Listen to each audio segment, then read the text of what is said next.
G'day ladies and gents, and welcome back to War Thunder. Today, we're going to have a look at, yes, that's right, the F-80A, also known as the P-80. Why is it called the P-80? Well, that's what it was called originally, and then only recently was renamed to the F-80A. The Shooting Star. This is probably the first jet that most people unlock on their way to the F-100. Well, in fact, it is the first jet they'll unlock on their way to the F-100, unless you're dumb enough to go through the naval line and think that the Cougar is a good end jet. No. Well, it is, but the F-100 is way better. And the FJ4, let's not even talk about that. The F-80A is probably one of the most difficult jets to get used to, most of the time because it is quite literally the first jet that some people will unlock, and it will also be the jet that takes a lot of practice and a good understanding of how jets work. You see, jets aren't exactly like props. You might think when you face them, when you fight them, that they literally have everything over you in a prop. You can see, for example, a Bearcat or a Spitfire Mark 24 versus a 262 or a Horton 229. You might think, well, they're faster, they seem to turn better, they seem to out everything me, and there's nothing I can do. But then you get into a jet and you realize that it's not as easy as you first thought. So you see, jets don't really have a lot of acceleration at this tier. They're only very, very late war or early post-war. In the case of I believe the Shooting Star was like late 1945, correct me if I'm wrong, someone. The Meteor was definitely a 1943 to 1944 project that actually saw limited service in World War II. The 262 is obviously very famous for being the first jet to enter combat service. And on the whole, there are a lot of sort of very late war or early post-war jets. And these jets aren't really that strong. They're some of the first jet aircraft to ever enter service. And as a result, they have slight difficulties facing certain props in certain situations. Jets that don't accelerate too well. So what they need is a little bit of altitude. And how do you get altitude? Well, you do exactly what I've done. I've done a rush off to the side in a straight line, gotten to a high speed, and then gone into a zoom climb. Now I have speed. Speed is probably your most important thing in jets because that is quite literally the only thing that you will have against props, and it is also your biggest advantage. It is the thing that you need the most to get the most out of your plane. You see, props can generate wind over their control surfaces, let's say, with prop wash. With a jet, you need speed. And that makes speed I guess that's your defining feature as a jet. It is vitally important. But as you can see here, I'm going into a dogfight against a 262, and a Horton 229 will join soon, as well as another 262. What I've managed to do is gain enough speed that I can zoom climb away from this 262 and engage the other 262 right here. You can see he's just about to stall out, and he stalls out right in front of me where I can snipe his pilot. You can see there's a 162 coming in, nice low energy. These things... Oh, 262. My mistake, and that's another easy kill. If you can keep your speed, you can keep your energy. And in this case, in a jet-on-jet combat, your speed is almost as vital, if not more vital, as your altitude.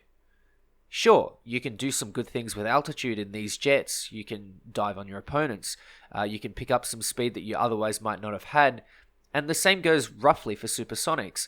But in this case, you have so much that you can do with speed as opposed to your altitude. Sure, gain a couple of thousand meters, perhaps. But you don't really need to go to 8,000 meters in your low-tier jet. Or in fact, even in your supersonic. You just need to get enough altitude that gives you just enough an advantage to sort of slip away when you need it. About 2,000 to 3,000 meters is pretty much perfect. You can see there me having a bit of trouble with the 50 cals. Now, I've always had trouble with these M2s. They're mounted on the nose and they're mounted on the bottom of the nose. So they're not exactly like the Schwacks that I was used to back in the day when I was flying the LA7. They're not like the 50 cals on the P47 or the P51 where they're on the wings. They're on the bottom of the nose. And it's really, really hard to get used to. These things require a lot of practice, and it will pay off when you have a little bit of patience. If you're struggling to get into jets, don't fret. Don't worry too much. Have a bit of patience. Take a deep breath and take it slow. You're not going to do well to start off with. It's almost like you're having to relearn War Thunder all over again. Look at me here, absolutely struggling against this Horton 229. And he is slow. I finally get the pilot snipe, but my god, it takes forever to get used to these guns. Don't fret too much. You'll get it in the end, and that's the important thing. The thing with the P80, in particular, is it is an all-rounded jet. Against the Meteors, you'll be faster. Against the 262s, you'll have better energy retention, and against the 229s, you'll have better speed. This particular jet is actually a really, really good all-rounder, and it is probably one of my favorite low-tier starter jets. I would actually really recommend you using this jet to perhaps learn how to play, because it's actually quite a solid machine. Against 262s, you'll find that you will actually start to struggle in a turn fight because the 262, believe it or not, bleeds a lot of speed in turns, and the P80 doesn't do so much, which means in some cases that you can actually have a 262 sit behind you if you're not using for example, your air brake, if you're not using your flaps properly, and of course you don't want to ride the air brake all the way, especially if you have more than one opponent on your 6. You can see here I'm using a Wolfpack tactic with my teammates, and that again is ideal because the P80 absolutely thrives in situations where the enemy has low energy. You have a couple of people coming in fast, and this is exactly how it pays off. It's not a bad jet at all, and it is a lot of fun. This particular starter jet is almost the perfect jet to, get used to the jet scene. Anyway, we're going to have a look at another match, and this is again against the Germans, and I believe the Japanese as well. This particular match is on Stalingrad or something like that, one of the Eastern Front maps, and you can see right away I'm looking at getting speed. I've put the gear up, I've put the flaps up, I'm staying low, I'm not going for that prop-like climb. I'm going to stick to the treetops, gain as much speed as possible. This jet relies on its speed, because with the speed, you can then convert that into altitude, much more so than props. Props, you need sort of lift, I suppose, to produce that altitude, but in the case of jets, you really need the speed to get that lift. And you can see just how quickly I can get speed in this thing. Its acceleration isn't great, but for an early jet, it is one of the better ones. It's probably not as good as the Horton or not as good as the 262, but these jets play a lot differently. And I've been trying to get footage across the board for a lot of different vehicles. The 262 is one of the next ones on my list. I really need to make a video on that because I can see a lot of people struggling to play the 262. It's not that hard a jet when you get some upgrades. It's actually quite a good jet. That's another thing that I have to bring up. A stock jet at this tier is absolutely hopeless. Do not take the final performance of this jet to be what you get out of the box. You can get so much more performance when you get 1 or 2 upgrades, be it just the compressor and the belts. You really just need to be a little bit patient. I would recommend if you've got a stock jet, maybe climb a little bit more, maybe work in a squad.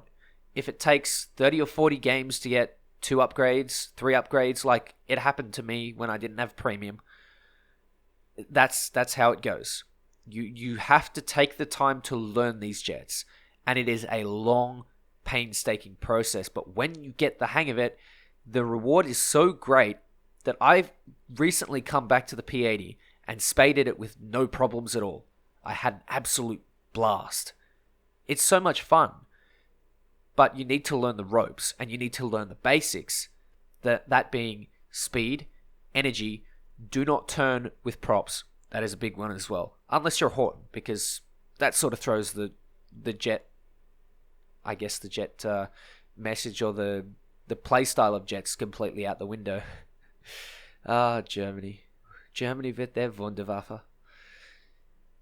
The P80 is probably one of the more interesting jets as well, because I've seen plenty of them without the fuel tanks on the wingtips, with the fuel tanks on the wingtips, kind of like the F-84B, and these ones don't really have it. So you have that increased roll rate, you have a little bit less weight on the end of the wings, and it gives you a little bit more freedom. This particular model also doesn't get the limited WEP, and it also has the World War II M2, so it has the late war M2s. So the guns will be familiar, but at the same time, it'll take getting used to. Practice, practice, practice is key. And you can see that this kicker here is, I don't really know what that kicker is doing, but I'm not going to follow through immediately. I'm going to wait, make sure that he's continuing in a straight line, and then I'm going to slowly follow him. I'm banking very, very gently, and then the A2D comes and yoinks him. Stop eating my beans, please. I'm kidding, of course, but good kill for the A2D. The Horton 229 is now continuing in a straight line, and this is because I'm working with my team. The A2D is nearby, and essentially, if the Horton was to go vertical for me, the A2D would have a very easy time. You've also got a couple of other planes above and below me, and now I'm working basically in tandem with the A2D to throw this Horton 229 off, and you can see I've managed to get a nice crit. I'm continuing in a straight line though. I do not want to follow through with that Horton because the kicker is above me. And if the kicker is above me, he'll likely dive on me. If he's below me and he's got low speed, then he likely won't pitch up to me. But I really, really need to make sure that I follow through with my zoom passes, I suppose. They're not quite zoom climbs, but there's so much that you can do. You've just got to be careful. Now that I know that I have very few planes above me, the kicker that was up at altitude was recently shot down, I can now go on an absolute rampage. 262, easy. I don't really need to bother. It's a Puckschütze, so I can sort of sit back. That thing is not really going to be a threat to me because that cannon is wildly inaccurate. If he gets a kill on me, it's extremely lucky. The 162 is also not really a massive threat, so I'm going to go for this 262, who I later find out to be also a narwhal. 162 is in my face, so I might as well take him out. And now what I'm doing is I'm continuing through. I put myself into a slight climb just to get a little bit of altitude and store that speed as altitude. I'm doing a nice gentle bank. I'm not using my hard controls, and I'm gently neg-G'ing so that I don't bleed all my speed in the turn.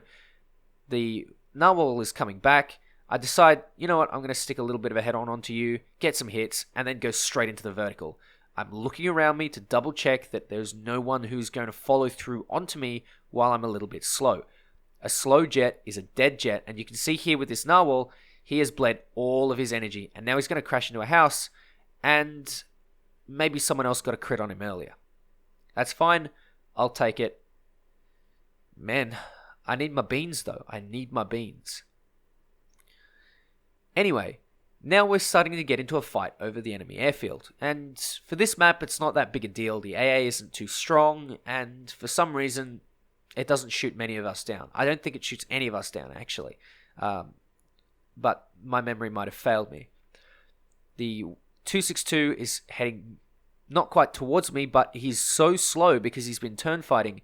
And because I've been using my energy smartly, I can pretty much come up behind this guy and deal with him very, very quickly while he's sitting on the back of that other F80. The whole plethora of jets, you can see all of them below me. Absolute clown fiesta. I'm able to, slot onto the 6. I can bleed a little bit of energy in a turn, and that'll give me a shorter turning circle, so I can sit behind this Kika and spray a little bit. He's going to go down. 162, quick head on. I get a couple of hits, I think. I don't really think it registers, and he gets taken out in a head on against that F80. We absolutely dominated that, partially because I used my energy well. See what I mean by the Pulsar not being a terribly great jet? It's a ground attacker or a bomber hunter, guys, please. It's probably better in tank RB. But you can see, because I've used my energy and I've been turning, the Pulsar is actually able to get away from me, and he's able to pull away from me quite efficiently. Now all he's got to do is convert that into some sort of hammerhead maneuver, but at the same time, the P80 has managed to sort of sneak up. I'm able to gain a little bit more acceleration in this horizontal. I'm doing what's called a lag pursuit, which is sitting at the same altitude as I was, but following anyway. And what I'll do is eventually when he comes down or when he loses enough speed, like he has now, I'll pitch up for him and shoot him down without any issues. Using your energy smartly will get you lots of kills. And as soon as you manage to get a couple of upgrades on your jets, you will have a lot of fun. This plane is really, really capable. The 262 is also quite capable, perhaps not so much in an up tier, but again, the F80A is roughly in the same boat, the F84B roughly in the same boat. The only one that really holds is sort of the Meteor Mark III, but even then, Yak 23s will give it a hard time, Yak 30s, LA 15s will still give it a hard time. And you can see, this jet, at its battle rating, is very competitive. In fact, most of them are. You will find that you will have a lot of fun when you get a couple of upgrades. Enjoy. Anyway, ladies and gents, thank you very much for watching. Take care, and I'll catch you next time.